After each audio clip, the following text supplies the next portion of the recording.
사사기 8장. 에브라임 사람들이 기드온에게 물었습니다.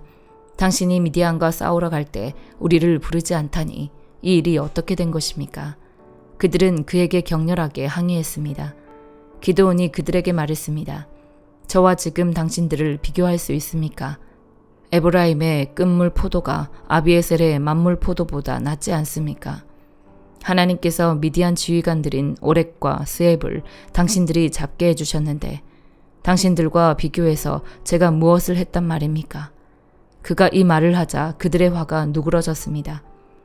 기드온과 함께 있던 300명의 용사는 지쳤지만 적을 추격하며 요단강에 이르러 강을 건넜습니다. 기드온이 숫곳 사람들에게 말했습니다. 부탁입니다. 제 용사들에게 빵 덩어리를 좀 주십시오. 그들이 지쳐있고 제가 미디안의 왕인 세바와 살문나를 추격하고 있는 중입니다. 그러나 숫곳의 지도자들이 말했습니다. 지금 세바와 살문나의 손이 지금 당신 손안에 있기라도 합니까? 왜 우리가 당신의 군대에게 빵을 줘야 합니까? 그러자 기드온이 대답했습니다. 그러면 여호와께서 세바와 살문나를 내 손에 주실 때 내가 들가시와 찔레로 당신들의 몸을 찢어버리겠소. 그는 그곳으로부터 브누엘로 올라가 그곳 사람들에게도 이와 똑같이 물었습니다. 그러나 브누엘 사람들도 숫곳 사람들이 대답했던 것처럼 대답을 했습니다. 그가 브누엘 사람들에게도 말했습니다. 내가 안전하게 돌아올 때 이 탑을 부수어 버리겠소. 그때 세바와 살문나는 약 1만 5천 명의 군대를 거느리고 갈골에 있었습니다. 그들은 모든 동쪽 지방 사람들의 군대 가운데 12만 명의 군사들이 쓰러진 뒤 살아남은 사람들 전부였습니다. 기드온은 노바와 욕부화 동쪽 천막에 사는 사람들의 길을 따라 올라가서 그 군대가 방심한 사이에 공격했습니다. 세바와 살문나는 도망쳤지만 기드온은 그들을 추격했습니다. 그는 미디안의 두 왕인 세바와 살문나를 사로잡고 모든 군대를 무찔렀습니다. 그리하여 요아스의 아들 기드온은 헤레스 고갯길의 전쟁터에서 돌아왔습니다. 그가 숫곳 사람 가운데 한 청년을 붙잡아다가 물었습니다. 그 청년은 그에게 숫곳의 지도자들과 장로들 77명의 이름을 써 주었습니다. 그리고 기드온은 숫곳 사람들에게 가서 말했습니다.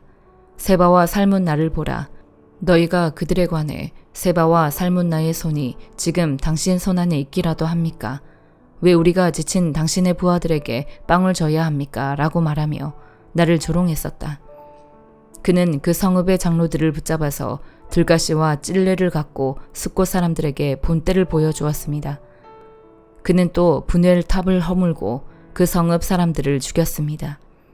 그러고 나서 그가 세바와 살문나에게 물었습니다. 너희가 다볼에서 어떤 사람들을 죽였느냐? 그들이 대답했습니다. 그들은 당신과 같은 사람들이었소. 모두가 다 왕자의 모습 같았소. 그가 말했습니다. 그들은 바로 내 형제들이요 내 어머니의 아들들이다. 여호와께서 살아계심으로 맹세하는데 너희가 만약 그들을 살려주었더라면 내가 너희를 죽이지 않았을 것이다. 그리고 기드온은 자기 맏아들인 여델에게 말했습니다. 일어나 저들을 죽여라. 그러나 여델은 아직 어려서 두려운 나머지 칼을 뽑지 못했습니다. 세바와 살문나가 말했습니다. 남자라면 자신의 용맹을 보이는 법이니 당신이 직접 일어나 우리를 상대해 보시오. 그러자 기드온이 일어나 세바와 살문나를 죽이고 그들의 낙타목에 달려있던 장신구들을 떼어 가져갔습니다. 이스라엘 사람들이 기드온에게 말했습니다. 당신이 우리를 미디안의 손에서 구해주셨으니 당신과 당신의 아들과 당신의 손자가 우리를 다스려 주십시오. 그러나 기드온은 그들에게 말했습니다. 나는 너희를 다스리지 않을 것이고 내 아들도 너희를 다스리지 않을 것이다. 오직 여호와께서 너희를 다스리실 것이다. 기드온이 그들에게 말했습니다. 내가 한 가지 부탁이 있는데 너희 각자가 약탈한 귀고리를 내게 달라. 이는 미디안이 이스마엘 사람들이므로 그들이 금 귀고리를 달고 있었기 때문입니다. 그들이 대답했습니다. 우리가 그것들을 기꺼이 드리겠습니다. 그리하여 그들은 겉옷을 펼쳐놓고 그 위에 각자가 약탈한 귀고리를 던져놓았습니다. 그가 받아낸 금 귀고리의 양은 금 1700세겔이었습니다. 그 밖에도 장신구와 폐물과 미디안 왕들이 입었던 자주색 옷이나 그들의 낙타 목에 걸려있던 장식품이 있었습니다. 기드온은 그 금으로 에봇을 만들어 그것을 자기의 성읍인 오브라에 두었습니다. 그곳에서 온 이스라엘이 그것을 우상으로 섬기게 됐습니다. 결국 그것이 오히려 기드온과 그의 집안에 덫이 됐습니다. 이렇게 미디안은 이스라엘 자손에게 복종해 다시는 그들의 머리를 들지 못했습니다. 기드온이 살아있는 동안 그 땅에는 40년 동안 평화가 있었습니다. 요아스의 아들 여룻바알은 자기 집으로 돌아가 살았습니다. 기드온에게는 아내가 많아서 그의 자손으로는 70명의 아들이 있었습니다. 세겜에 살던 첩도 그에게 아들을 하나 낳아주었습니다. 그는 그의 이름을 아비멜렉이라고 지었습니다. 요아스의 아들 기드온은 노년에 죽어 아비에셀 족속의 땅인 오브라에 있는 그의 아버지 요아스의 무덤에 묻혔습니다. 기드온이 죽자마자 이스라엘 자손은 또다시 바알을 우상으로 섬기게 되고 바알 브릿을 자기들의 신으로 삼았습니다. 이스라엘 자손은 사방에 있는 그들의 모든 원수들 손에서 그들을 건져내신 하나님 여호와를 기억하지 않았고 일명 여룻바알이라고 하는 기드온이 이스라엘에게 행한 모든 선한 일들이 있었음에도 불구하고 그들은 그의 집에 호의를 보이지 않았습니다. 사도행전 12장. 그 무렵 헤롯 왕이 교회를 박해하려고 교회에 속한 몇몇 사람들을 체포했습니다. 헤롯은 먼저 요한의 형제 야고보를 칼로 죽였습니다. 이 일을 유대 사람들이 기뻐하는 것을 본 헤롯은 이어 베드로도 잡아들였습니다. 이때는 무교절 기간이었습니다. 그는 베드로를 잡아 감옥에 가두고 군인들을 4명씩 한 조를 지어서 4조가 지키도록 했습니다.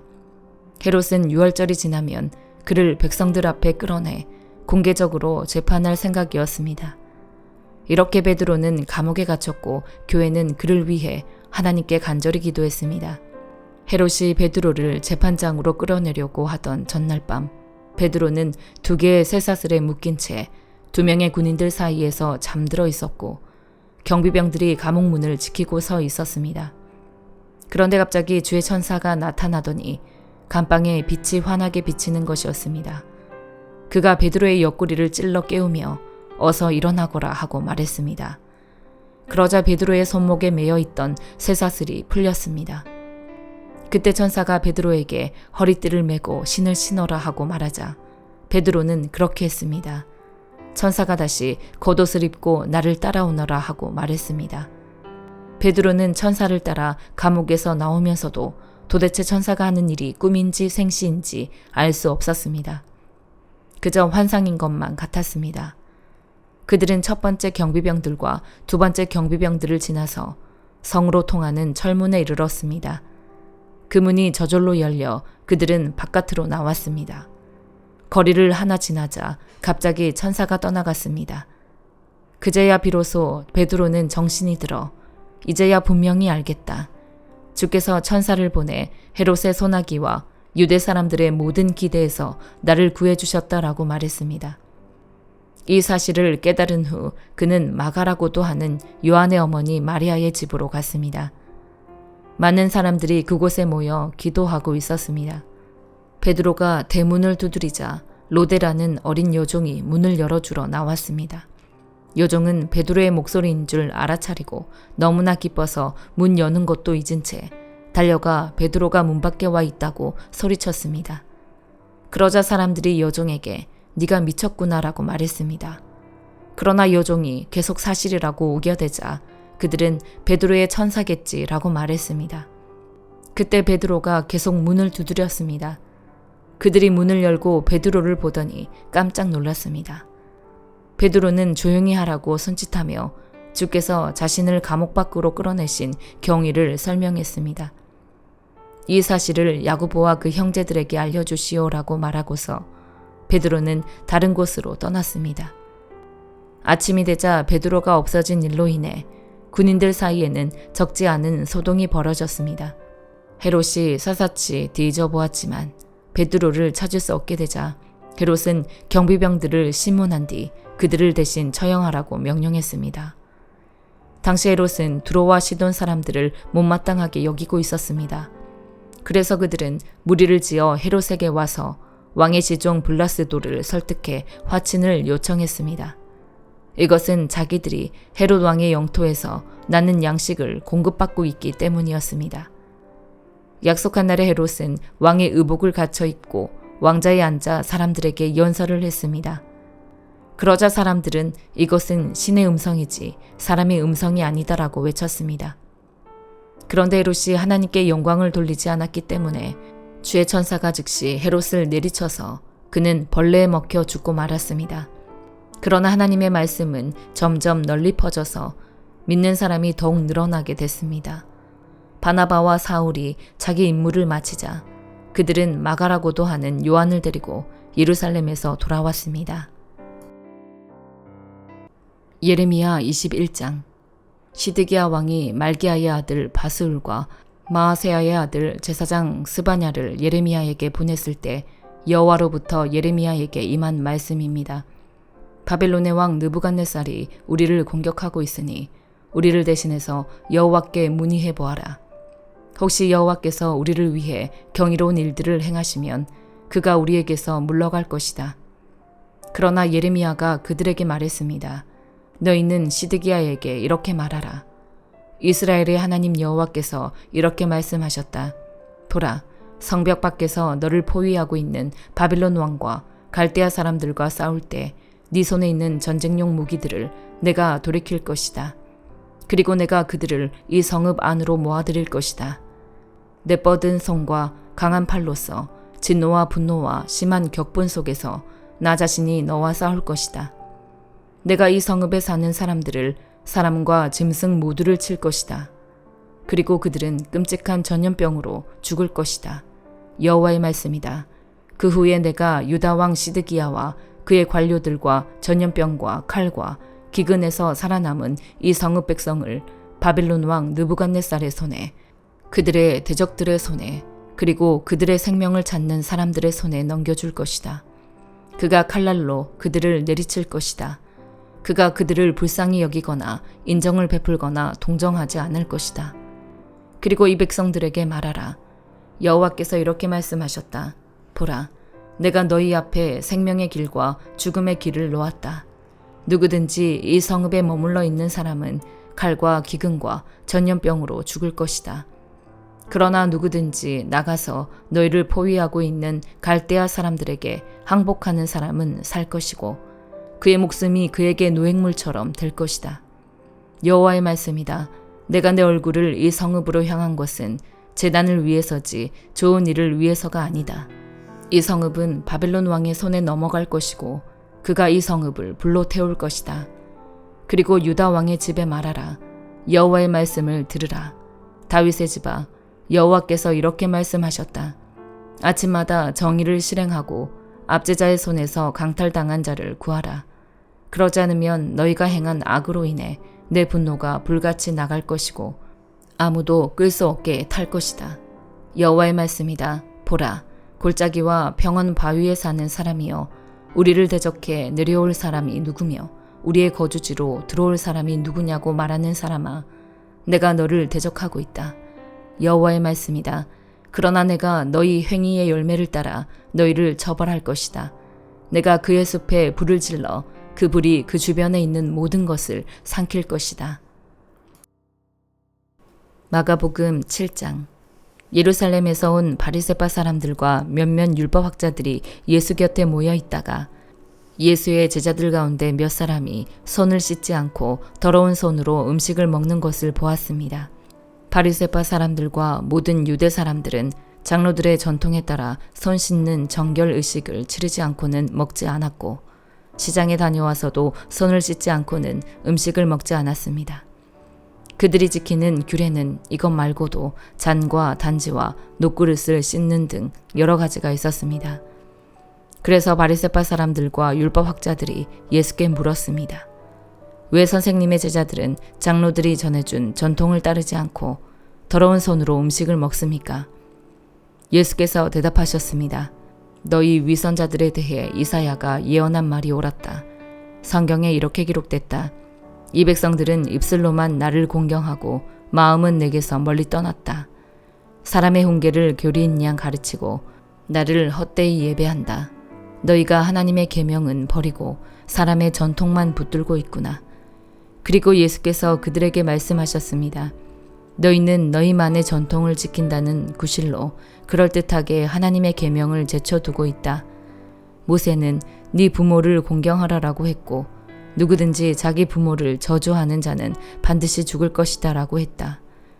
그러나 너희는 내가 아버지나 어머니에게 드리려던 것이 고르반 곧 하나님께 드리는 예물이 됐다라고 하면 그만이라면서 너희 부모를 더 이상 복양하지 않으니 너희는 전통을 핑계삼아 하나님의 말씀을 유명무실하게 만드는 것이 아니냐.